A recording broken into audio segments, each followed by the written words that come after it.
Colours मराठीवर काही महिन्यांपूर्वीच प्रेक्षकांच्या भेटीस आलेली मालिका म्हणजे सुख कळले. या मालिकेतून अभिनेत्री स्पृहा जोशी आणि अभिनेता सागर देशमुख यांची जोडी प्रेक्षकांची मने जिंकत आहे. विशेष म्हणजे या मालिकेतील एक महत्त्वपूर्ण अभिनेत्री आपल्या खऱ्या मुलासह एकत्र झळकतीये. चला तर पाहूयात कोण आहे ही अभिनेत्री व संपूर्ण माहिती. तर ही अभिनेत्री आहे मालिकेत वृंदाची भूमिका साकारत पुन्हा एकदा चर्चेत आलेली कलाकार स्वाती देवल. या मालिकेतून ती पहिल्यांदाच तिचा मुलगा स्वराध्य सोबत स्क्रीन शेअर करत आहे. महत्वाचं म्हणजे ते मालिकेतही आई मुलाच्या भूमिकेत झळकत आहेत. स्वराध्यचं मालिकेतील पात्राचं नाव बबलू हे आहे.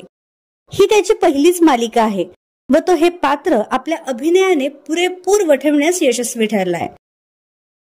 तर तुम्हाला या कलाकार मायलकाची जोडी आवडली का हे आम्हाला कमेंट बॉक्स मध्ये नक्की कळवा.